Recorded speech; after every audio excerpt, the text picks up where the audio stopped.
하나님의 말씀 신약성경 고린도전서 1장 1절로 9절입니다. 고린도전서 1장 1절로 9절입니다. 제가 가진 성경은 신약성경 263쪽에 있습니다. 이제 주신 말씀을 봉독해 드릴 때 살아계신 하나님의 음성이 우리 가운데 들려지기를 원합니다. 하나님의 뜻을 따라 그리스도 예수의 사도로 부르심을 받은 바울과 형제 소스데네는 고린도에 있는 하나님의 교회 곧 그리스도 예수 안에서 거룩하여지고 성도라 부르심을 받은 자들과 또 각 처에서 우리의 주 곧 그들과 우리의 주 되신 예수 그리스도의 이름을 부르는 모든 자들에게 하나님 우리 아버지와 주 예수 그리스도로부터 은혜와 평강이 있기를 원하노라. 그리스도 예수 안에서 너희에게 주신 하나님의 은혜로 말미암아 내가 너희를 위하여 항상 하나님께 감사하노니 이는 너희가 그 안에서 모든 일 곧 모든 언변과 모든 지식의 풍족함으로 그리스도의 증거가 너희 중에 견고하게 되어 너희가 모든 은사의 부족함이 없이 우리 주 예수 그리스도의 나타나심을 기다림이라. 주께서 너희를 우리 주 예수 그리스도의 날에 책망할 것이 없는 자로 끝까지 견고하게 하시리라. 너희를 불러 그의 아들 예수 그리스도 우리 주와 더불어 교제하게 하시는 하나님은 미쁘시도다. 아멘. 사도 바울이 3차 전도 여행을 하고 있을 때 글로에라고 하는 고린도 교회에서 온 한 형제를 만나게 되었습니다.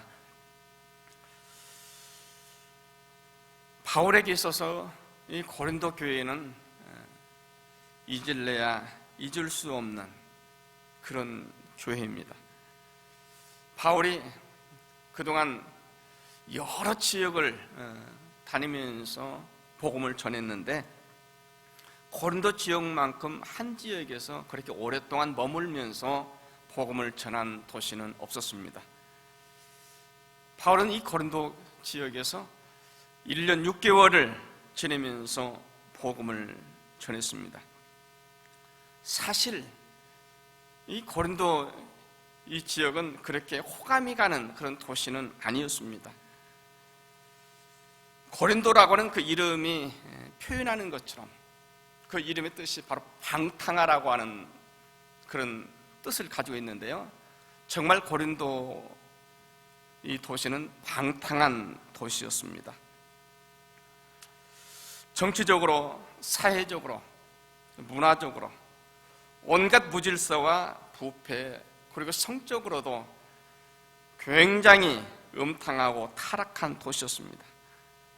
이러한 도시에서 복음을 전하고 정말 그 도시 가운데 하나님의 교회가 세워졌다고 하는 것은 참으로 놀라운 하나님의 은혜가 아닐 수가 없는 것입니다. 그래서 에베소에서 바울이 고린도 교회 소식을 다시 들었을 때 여러 가지 만감이 교차하게 되어진 겁니다. 오늘 말씀 4절에 보면은 그리스도 예수 안에서 너에게 주신 하나님 은혜로 말미암아 내가 너희를 위하여 항상 감사하노니 이렇게 말하면서 고린도 교회를 향한 하나님의 은혜가 참으로 많았다고 하는 것을 다시 한번 고백하고 있는 겁니다. 그런가 하면은 또 오늘 말씀 8절에 보면은 또 이렇게 말합니다. 주께서 너희를 우리 주 예수 그리스도의 날에 책망할 것이 없는 거룩한 자로 끝까지 견고하게 하시리라. 지금 바울은 확신하고 있습니다. 지금 글로에라고 하는 사람으로부터 고린도 교회가 지금 얼마나 어려운 형편에 얼마나 많은 문제가 있다고 하는 소식을 들었음에도 불구하고 결국에는 주 예수 그리스도의 날에 책망할 것이 없는 참으로 거룩하고 견고한 교회로 서게 되어질 거라고 하는 것입니다. 여러분, 어떻게 바울이 이러한 기대를 하게 되었을까요? 바울은 분명히 확신할 수 있습니다. 하나님의 은혜 안에 있는 교회라고 한다면은 분명히 그 교회는 하나님의 말씀을 듣게 되어질 거라고 하는 겁니다. 하나님의 말씀을 듣는 교회라고 한다면은 아무리 어려운 문제가 있고 아무리 지금 여러 가지 일들로 말미암아 힘들어하는 그런 상황이라 할지라도, 그러나 결국은 그 모든 것들을 믿음으로 잘 극복하고 종래에는 책망할 것이 없는 참으로 견고한 교회가 되어질 거라고 하는 것입니다. 그러한 점에서 저는 우리 교회 역시도 참으로 복된 교회라고 저는 확신합니다. 왜냐하면 누가 보래도 우리 교회 안에 하나님의 은혜가 있습니다. 하나님의 은혜가 있는 교회라고 한다면 아무리 사람이 또 아무리 사단 마귀가 난리를 치고 또 교회를 헐뜯고 무너뜨리려고 하지만 결국은 그 모든 것들을 말씀으로, 믿음으로, 주의 은혜로 담당하고 이길 수 있기 때문입니다. 그래서 바울이 고린도 교회가 하나님의 은혜 가운데 있는 교회라는 확신을 가지고 오늘 이 말씀을 기록했던 것처럼 우리 교회 역시도 하나님께서 붙드시는 교회예요. 하나님께서 세우시는 교회예요. 장래 하나님께서 우리 교회를 통해서 참으로 놀라운 그 귀한 일들을 이루실 것이라고 하는 그런 확신을 가지고 오늘 말씀을 전하게 되어지는 겁니다. 그러면 과연 고린도 교회가 바울이 그렇게 확신하는 것처럼 정말 그 모든 문제들을 잘 극복했을까요? 고린도 이 서신을 보면 고린도 전서와 고린도 후서로 나뉘어져 있습니다. 다시 말하면 고린도 전서는 먼저 기록한 서신이고 고린도 후서는 나중에 기록한 서신이에요. 고린도 전서 안에는 보면은 고린도 교회 안에 있던 여러 가지 문제들, 크게는 10가지 그런 문제들에 대해서 하나하나 바울이 지적하면서 그것을 어떻게 극복해야 될 것인지를 잘 이렇게 권면하고 있습니다. 그래서 고린도 교회는 과연 이 바울의 권면을 어떻게 받아들였느냐? 그 해답이 바로 고린도 후서 7장 8절로 10절에 있습니다. 제가 잠시 읽어보면은, 그러므로 내가 편지로 너희를 근심하게 한 것을 후회하였으나 지금은 후회하지 아니하면 그 편지가 너희로 잠시만 근심하게 한 줄을 알미라. 내가 지금 기뻐함은 너희로 근심하게 한 까닭이 아니요 오히려 너희가 근심함으로 회개함이 이른 까닭이라. 너희가 하나님의 뜻대로 근심하게 된 것은 우리에게서 아무 해도 받지 않게 하려 함이라. 하나님의 뜻대로 하는 근심은 후회할 것이 없는 구원에 이르는 회개를 이루는 것이요 세상 근심은 사망을 이루는 것이라. 여러분, 여기 보면 고린도 교회가 과연 바울이 먼저 전한 바로 그 서신을 보고서 어떻게 그 문제들을 잘 극복했는지를 쓰고 있습니다.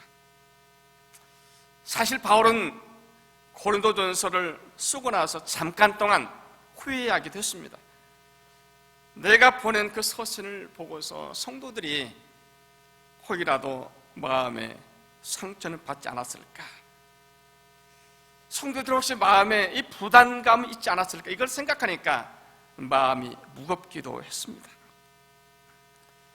그런데 고린도 후서를 보낼 즈음에 바울은 더 이상 그러한 문제들로 인해서 근심하지 않았다고 하는 겁니다. 말씀 표현대로 내가 그렇게 너에게 써 보낸 것을 조금 더 후회하지 않는다고 말합니다. 왜냐하면 성도들의 바울의 편지를 받았을 때 어쩌면 잠시 동안은 힘들었을 수 있었습니다. 그러나 결국에는 회개에 이르게 하는, 후회할 것이 없는 회개를 이루었기 때문에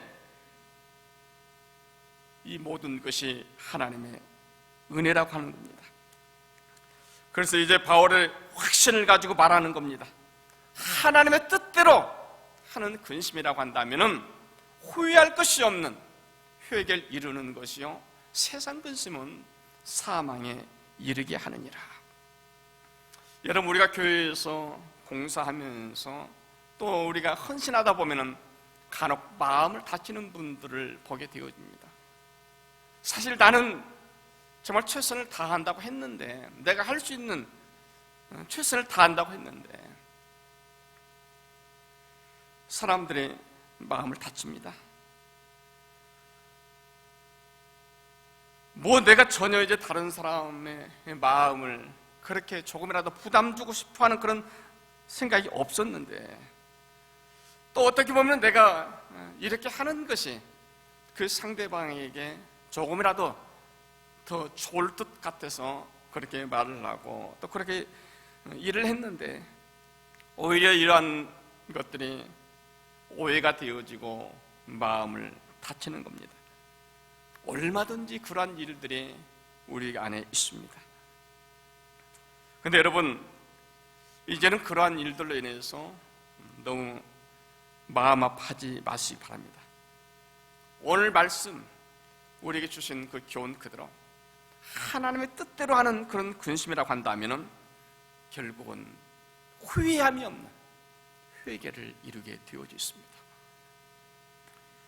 하나님께서 오늘 우리에게 이것을 알게 하시는 거예요. 바울이 편지를 고린도에 있는 성도들에게 쓰면서 성도들을 이렇게 부릅니다. 고린도에 있는 하나님의 교회, 곧 그리스도 예수 안에서 거룩하여지고 성도라 부르심을 받은 자들, 또 각처에서 우리의 주 곧 그들과 우리의 주 대신 그리스도 이름을 부르는 자들. 고린도 교회 이야기를 잠시 동안 여러분 제가 말씀드렸습니다. 이 고린도라고 하는 그 도시는 사실 문제가 많은 도시였어요. 교회 역시도 많은 문제가 있었습니다. 많이 타락한 도시였습니다.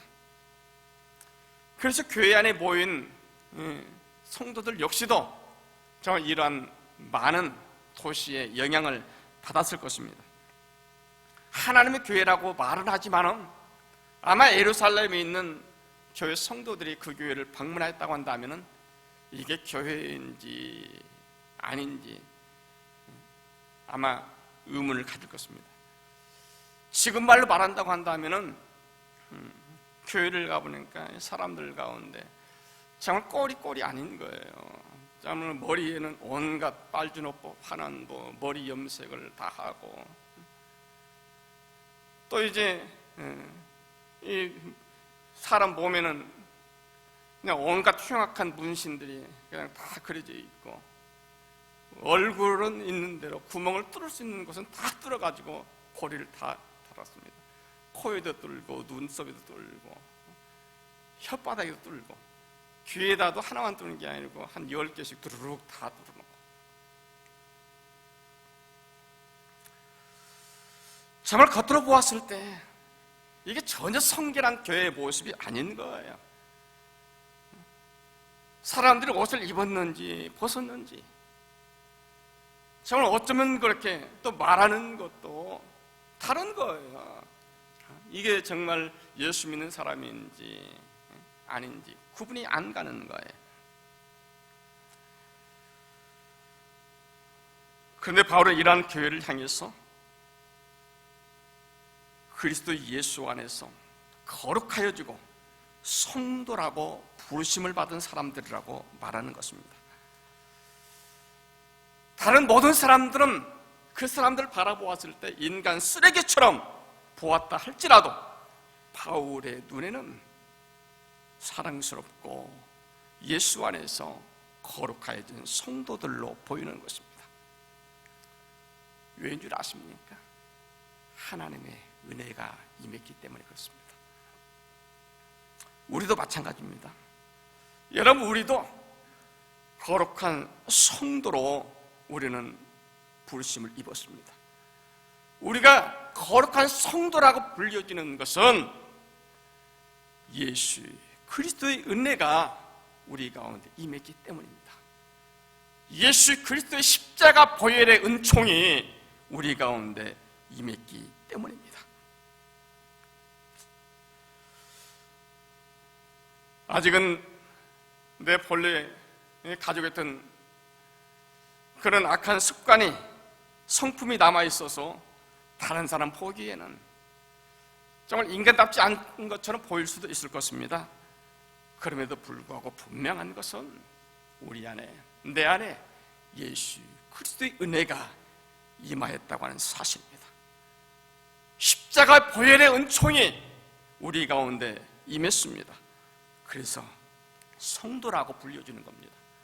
여러분, 우리가 성도로 불려졌다고 하는 것은 이것처럼 존귀한 이름이 없어요. 목사라는 이름보다도, 장로라고 하는 이름보다도, 집사, 권사라고 하는 그 이름보다도 내가 예수 그리스도 안에서 성도라고 불려졌다고 하는 이 놀라운 사실을 이것처럼 존귀한 것이 없는 겁니다. 이런 이야기가 있는 것을 보았습니다. 하루는 한 청년이 교회 목사님을 찾아왔습니다. 목사님께 하는 얘기, 목사님, 좋은 교회를 하나 소개해 주십시오. 제가 지금까지 여러 교회를 이렇게 다녀봤는데 교회들마다 문제가 얼마나 많은지, 저는 사실 정말 좋은 교회에서, 문제가 없는 그런 교회에서 신앙생활을 제대로 한번 해보고 싶은데 도저히 그런 교회를 찾을 수가 없습니다. 목사님께서 잘 아실 테니까 그런 교회 있으면 좀 소개해 주십시오. 그랬더니 그 목사님이 그러더래요. 청년, 나도 지금까지 그런 교회는 보지 못했어. 혹시라도 그런 교회가 있거든 나에게 말해주게나. 나도 그 교회 교인이 되고 싶으니까. 그런데 한 가지 꼭 부탁하고 싶은 것은, 정말 그런 교회를 찾거든 자네는 절대로 그 교회 멤버가 되지 말게나. 괜히 자네 때문에 그 교회에 또 다른 문제가 생길 수 있을 것이니까. 여러분, 믿음생활 하시면서 교회 안에 정말 불편한 일들이 있다고 생각하십니까? 정말 우리 교회 안에 참 문제가 많다고 여러분 생각하십니까? 또 같이 우리 믿음생활 하는 우리 성도들 가운데 괜히 불편해하는 그런 생각이 있습니까? 그래도 하나님 은혜가 있습니다. 아무리 문제가 많이 있는 교회처럼 생각되어져도 분명한 것은 하나님의 은혜가 있다고 하는 사실입니다. 내 눈에는 거슬리는 그 사람에게도 하나님의 은혜가 있습니다. 구원하시는 은혜가 있습니다. 십자가의 은혜가 있습니다. 내가 잘나서 성도가 된 게 아니에요. 여러분, 내가 무슨 자격이 있기 때문에 하나님의 거룩한 성도라고 불려진 게 아닙니다. 하나님의 은혜가 있기 때문에 성도가 되어졌습니다. 이제는 내가 하나님의 성도로 살아가면 되는 거예요. 내가 어떻게 과연 하나님의 성도처럼 살아가느냐? 말씀을 따라서 살아가면 되는 겁니다. 하나님께서 우리에게 말씀하시는 말씀을 기억하시면서 말씀을 따라서 살아가면 되는 거예요. 우리가 지난주에 말씀을 드릴 때 믿음이지요 온전케 하시는 이인 예수를 바라보자고 말씀했습니다. 예수를 바라보는 생활, 이게 바로 온전한 그리스도인의 생활입니다. 이제 우리는 좀 더 구체적으로 어떻게 예수를 바라보며 살아가느냐? 말씀을 가까이 하는 겁니다. 예배에 좀 더 집중하는 것입니다. 여러분 한번 해보십시오. 정말 내가 주님을 생각하면서 또 교회를 생각하면서 주의 은혜를 생각하면서 여러분 해보십시오. 한번. 그래서 금년에 우리 교회가 지금 하는 목표 가운데 하나가 성경 읽는 거예요. 성경 읽는 거예요. 여러분 한번 해보십시오. 시간 있는 대로 그전에 하지 못했던 그런 일들 해보십시오. 계획을 세우셔서 하루라도 성경을 읽지 않는 날은 없어지도록 한번 해보십시오. 직장에서, 일터에서, 학교에서. 여러분 한번 해보면은 과연 정말 하나님께서 우리 가운데 어떻게 임하시는지를 여러분 분명히 아실 것입니다. 성경은 말합니다.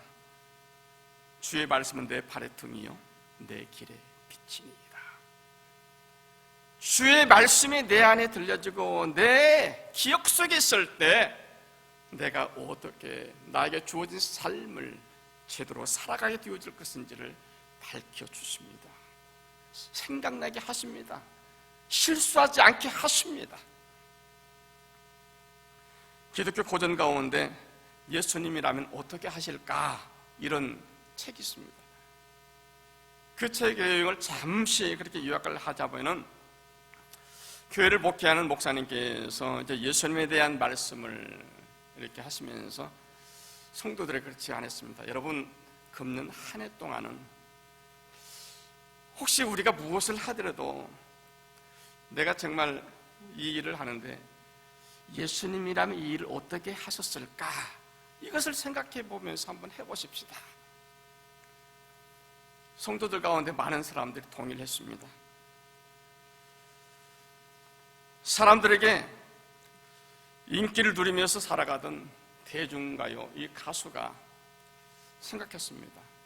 예수님이라면 어떻게 하실까? 사람들에게 인기를 얻고 인기를 먹고 사는 지금 내가 아마 예수님이라면 그렇게 하지 않았을 것 같아요. 나에게 주신 달란트를 가지고 오히려 하나님을 찬양하고 하나님의 증거를 노래하는 것이 답당치 않을까. 그래서 대중가요 노래 부르는 것을 중지하고 그때부터 복음성가를 부릅니다. 신문사를 운영하는 사장은 신문 내용을 보면은 여러분 우리가 신문을 보면은 뭐예요? 무언가 문제가 있어야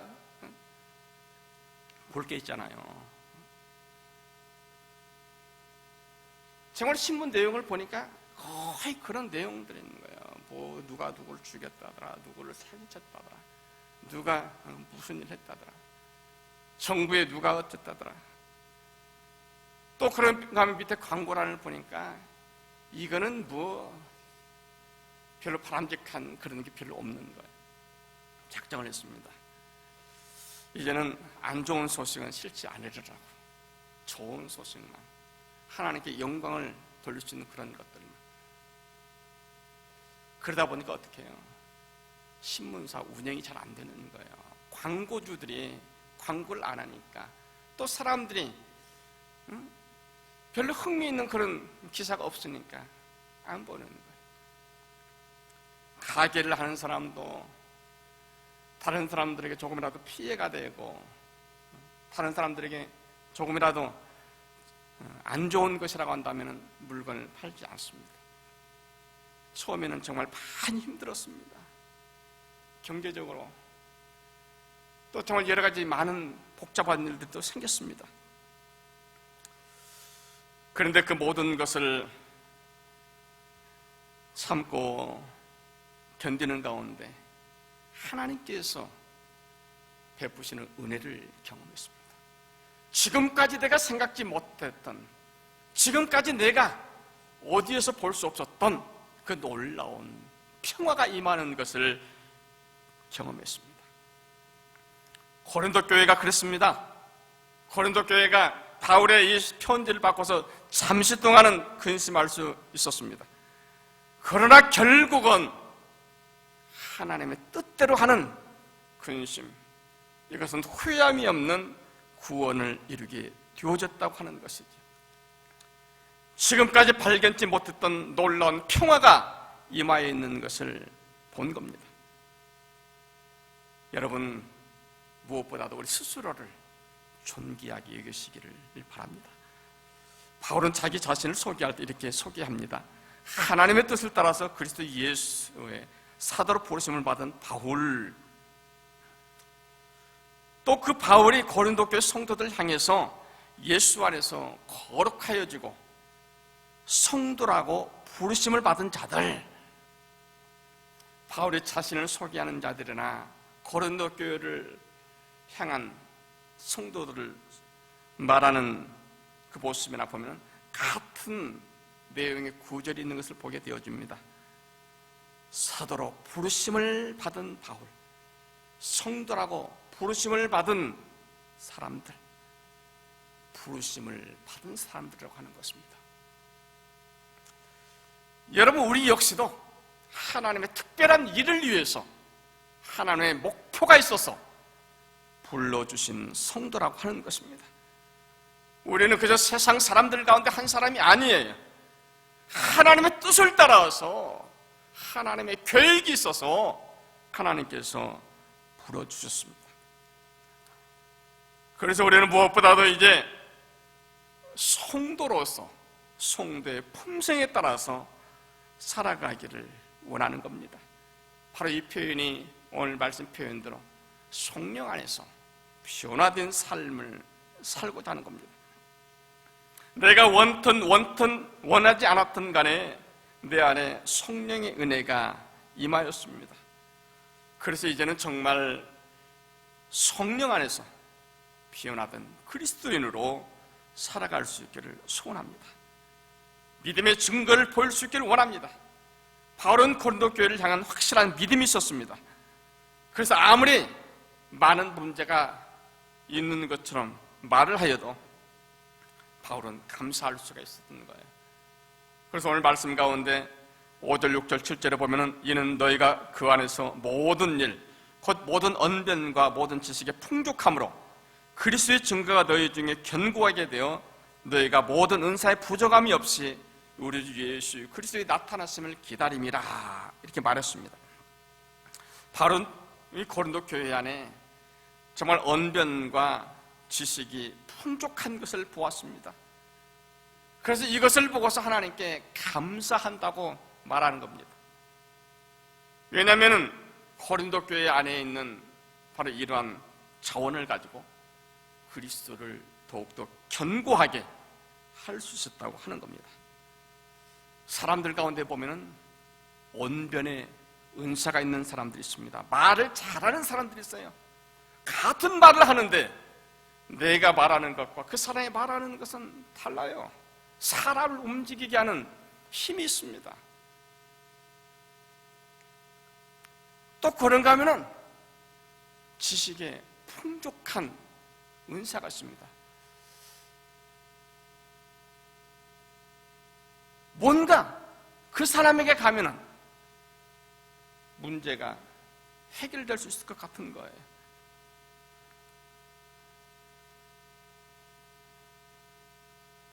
내가 가진 지식으로 또 하나님께 나에게 주신 말 잘하는 언변의 은사를 가지고 우리가 예수 그리스도의 십자가의 복음을 견고하게 세울 수 있도록 한다면 정말 귀한 겁니다. 그런데 여러분, 하나님께서 우리 교회 안에도 이런 은사를 주셨습니다. 또 그리고 앞으로도 계속해서 여러분 가운데 그런 은사가 더해지기를 또 소원합니다. 그래서 여러분들 가운데 하나님의 교회를 더 견고하게 세워갈 수 있는 정말 좋은 영적 리더들이 나올 수 있기를 소망합니다. 성령의 다양한 은사가 예수 그리스도 나타나심을 기다리겠다고 바랍니다. 금년 한 해 동안 여러분 우리 같이 믿음 생활하는 가운데 이처럼 성령의 다양한 은사들이 여러분들의 삶을 통해서 실제로 경험되어지기를 또한 소원합니다. 그래서 하나님께 주신 이 영적 은사를 통해서 여러분 각자의 삶이 더 풍성해지고 믿음이 더욱더 견고해져서 성령 안에서 누리는 놀라운 이 은혜가, 참 평화가 임할 수 있기를 원합니다. 하나님께서 우리 교회 가운데 이 은혜 분명히 부어주실 것입니다. 이제 믿음으로 응답하고 또 믿음의 기쁨을 가지고 앞으로 주어진 모든 일들을 하나하나 잘 담당할 때 바울이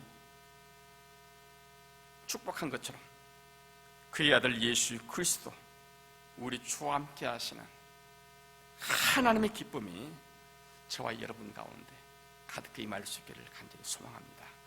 기도합니다. 존귀하신 아버지, 하나님의 은혜를 감사합니다. 하나님 아버지, 주의 은혜가 우리 가운데 있게 하심 감사합니다. 우리가 성령의 기쁨 가운데 하나님 주신 말씀을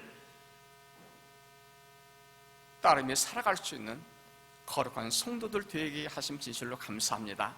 하나님, 참으로 아직은 내 눈에 여러 가지 정말 부정적인 모습들이 나타나고 또 정말 마음 편치 못한 그런 일들이 있었지만 이제 하나님 우리 가운데 임하신 그 은혜를 기억하게 하옵소서.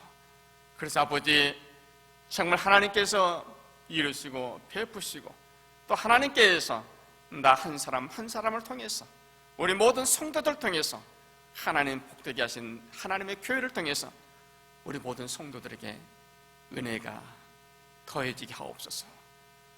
하나님, 우리 모든 성도들 가운데 성령의 거룩함이 더해지게 하옵소서.